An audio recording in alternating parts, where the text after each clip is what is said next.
안녕하세요, 지식원숭입니다. 오늘은 튀르키예가 왜 한국을 좋아하는지에 대해 알아보려고 합니다. 튀르키예, 얼마 전까지 우리나라에서 터키라고 불렸던 나라인데요. 2022년 6월 유엔 정부에 터키가 아닌 튀르키예라고 불러달라고 요청해 현재 한국에서 터키가 아닌 튀르키예로 불리고 있습니다. 그래도 아직 터키가 입에 잘 붙고 익숙하시죠? 저도 그렇지만 오늘 영상에서는 튀르키예라고 호칭하도록 하겠습니다. 튀르키예는 한국에서 형제의 나라로 잘 알려져 있는데요. 튀르키예 사람에게 형제의 나라가 누구냐고 물어보면 서운하실 수도 있지만 한국이라고 이야기하는 사람은 없을 겁니다. 튀르키예 사람들이 생각하는 형제의 나라는 아제르바이잔, 파키스탄, 보스니아 등 이슬람 종교와 관련된 국가들이죠. 그렇다고 해서 튀르키예 사람들이 한국을 좋아하지 않는 것은 아닌데요. 튀르키예는 한국에 대해서 상당히 호의적인 편입니다. 한국 역시 튀르키예에 대해서 상당히 호의적이죠. 왜냐? 우리가 가장 힘들었던 시기인 6.25 전쟁 때 아주 큰 도움을 준 나라였으니까요. 그럼 대체 왜 튀르키예는 대한민국을 가까운 사이라고 생각하고 있을까요? 방금 말씀드린 대로 6.25 전쟁이 아주 큰 역할을 했습니다. 실제로 해외에서 튀르키예 사람을 만나면 한국인을 그냥 반기는 경우가 있는데 주로 하는 이야기가 이런 이야기입니다. 내 할아버지가 말이야 6.25 전쟁 다녀오셨다고 하더라고. 내 삼촌이 명절 때마다 자기가 6.25 전쟁 다녀온 이야기를 해. 우리 마을에 어떤 아저씨가 있는데 매번 6.25 전쟁 다녀온 이야기를 해. 라는 이야기죠. 한국 전쟁에 참전한 가족이 많은 만큼 한국에 대한 애정이 있습니다. 과거 고구려 시절부터 튀르키예와 친해서 6.25 전쟁 때 도와주었다고 하는 사람들도 있는데요. 튀르키예인은 스스로를 튀르크라고 부릅니다. 튀르크는 한자 가차로 쓰면 돌궐이죠. 돌궐은 북주, 북제중국을 속국으로 삼고 오래 군림했는데요. 돌궐과 고구려는 동맹을 맺은 역사가 있습니다. 또한 고구려는 돌궐의 군사 원조를 많이 받았죠. 실제로 튀르키예의 고대사가 대한민국 역사와 관련이 있는 것은 튀르키예 교과서에 언급되는데요. 영계소문과의 관련, 그리고 길택인 비석에서는 고구려와의 형제 동맹의 기록을 찾아볼 수 있습니다. 또한 최초의 튀르크계인 흉노와 한민족의 고조선은 강력한 동맹이었고 교류가 많았죠. 하지만 이러한 고대사 덕분에 6.25 전쟁을 도와주었다? 그건 사실이 아닙니다. 당시 튀르키예가 6.25 전쟁을 참여해야만 하는 상황이었고 참여했을 때 얻을 수 있는 이익이 있었기 때문에 도와준 것이죠. 과거 튀르키예는 독립 후 경제 발전을 이루어내야 하는 상황이었는데요. 과거 오스만 제국이었던 우리의 영광을 되찾기 위해서는 경제가 중요해. 경제 발전을 해야 하는데 누구랑 친해져야 할까? 경제는 뭐니 해도 미국이지. 미리 미국이랑 친해져 놓자. 하지만 미국은 튀르키예의 마음을 바로 받아주지는 않고 살짝 거리를 두는데요. 그런데 갑자기 머나먼 동쪽 나라에서 전쟁이 발생합니다. 바로 우리가 6.25 전쟁이라고 부르는 전쟁, 한국전쟁이었죠. 미국은 소련의 공산주의가 퍼지는 것을 온몸으로 막아내고 있었는데요. 남한이 공산화되는 것을 막기 위해 전 세계에 SOS 신호를 보냅니다. 마침 튀르키예는 미국과 친해져야 했기에 이 기회를 놓치지 않았죠. 너네 지금 동맹군 필요한 거지? 나도 참전할게. 그러니까 우리 튀르키예도 나토 신청하면 받아줄 거지? 미국은 일단 급했기 때문에 앞뒤 가릴 것이 없었습니다. 이렇게 튀르키예는 한국전쟁에 참가하게 되었죠. 튀르키예 정부는 한국으로 파견 보낼 병사들을 모집해야 했는데요. 사실 튀르키예 국민들을 설득시킬 명분이 부족했습니다. 튀르키예는 이슬람 국가인데 남한은 이슬람을 믿는 국가가 아니었죠. 튀르키예 학자들은 고민 끝에 이러한 명분을 내세웠는데요. 공산주의는 이슬람의 큰 적이었고 공산주의와 맞서는 것은 성전이라고 주장합니다. 이슬람교에서 성전은 지하드라고 하죠. 튀르키예는 그 당시 대규모 병력을 파견했는데요. 파병 규모는 유엔군 내에서 5위였습니다. 1위는 미국으로 179만 명, 2위는 영국으로 5만 6천 명, 3위는 캐나다 2만 6천 명, 4위는 호주 1만 7천 명, 5위는 튀르키예 1만 5천 명이었죠. 영국, 캐나다, 호주는 영미권 국가로서 미국과 최우방국이었기에 큰 도움을 주었지만 튀르키예는 영미권 국가도 아니면서 호주와 비슷한 수준의 병력을 파견했는데요. 튀르키예군은 알라우 아크바르, 하나님은 위대하시다를 외치며 용감히 싸웠습니다. 튀르키예군은 당시 백병전의 터키라고 불릴 정도로 용감한 부대였죠. 평안남도 군우리 전투, 수원 김양장 전투, 연천 장승천 전투, 고량포 전투 등 많은 전투를 겪으며 사망 724명, 부상 2068명, 실종 163명, 포로 244명의 피해를 입었는데요. 그들의 희생 덕분에 지금의 대한민국이 있다는 것을 잊지 않았으면 합니다. 튀르키예군은 전투뿐만 아니라 빈민구제, 고아원 건설, 학교 창립 등 한국의 현실에 맞는 도움을 많이 주었고 심지어 참전용사들은 사비를 털어 이들을 도와주었다고도 하죠. 그리고 한국전쟁에 참가한 튀르키예군의 90%가 쿠르드족이었다는 루머도 있는데요.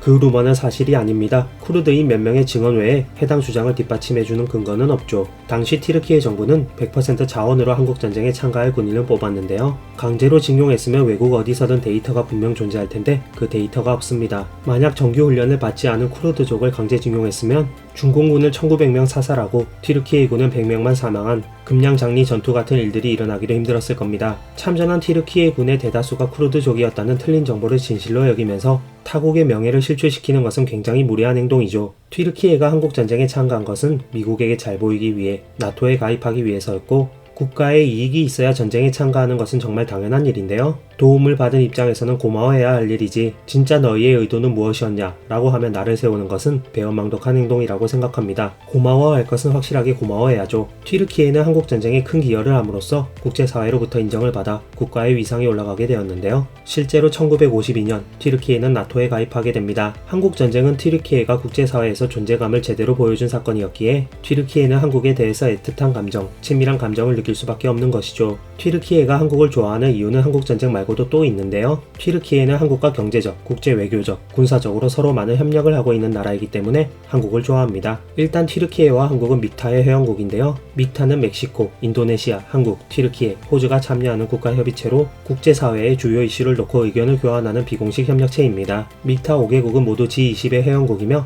지역 강국 중에서도 타 지역 강국보다 강한 국제적 영향력과 국력을 가진 국가들이죠. 튀르키예와 한국 두 나라 모두 강대국 대열에 들어가지는 못하지만 지역 강국에 속하는 나라이기에 힘을 합해 목소리를 낼 필요성이 있는데요. 그래야 다른 나라들에게 무시당하거나 부당한 일을 당하지 않을 수 있습니다. 대한민국은 지금도 남유럽, 중동 여러 국가와 비즈니스를 하고 있는데요. 남유럽과 중동에서 꽤 영향력이 있는 튀르키예와 친해져야 비즈니스가 편해집니다. 튀르키예 같은 경우에는 유럽에서 반튀르키예 감정이 매우 심해 튀르키예의 서쪽에는 강한 친구가 거의 없는데요. 그래서 동쪽에라도 친구를 많이 만들어야 하는 입장입니다. 동쪽에서도 이왕이면 선진국과 친해지는 게 좋은데 그런 의미에서 한국이 튀르키예의 좋은 파트너가 될 수 있는 것이죠. 경제적인 부분에서도 한국과 튀르키예는 많은 협력을 하고 있는데요. 튀르키예는 특히 한국에게 상당히 이익이 되는 나라입니다. 2013년 5월 1일 한국은 튀르키예와 FTA를 맺었고 한국은 매년 수십억 달러의 무역수지 흑자를 기록하고 있죠. 2011년 11월 기준 56억 8천만 달러를 수출하고 6억 9천만 달러를 수입했습니다. 튀르키예에서 한국 브랜드의 인기는 매우 높은 편인데요.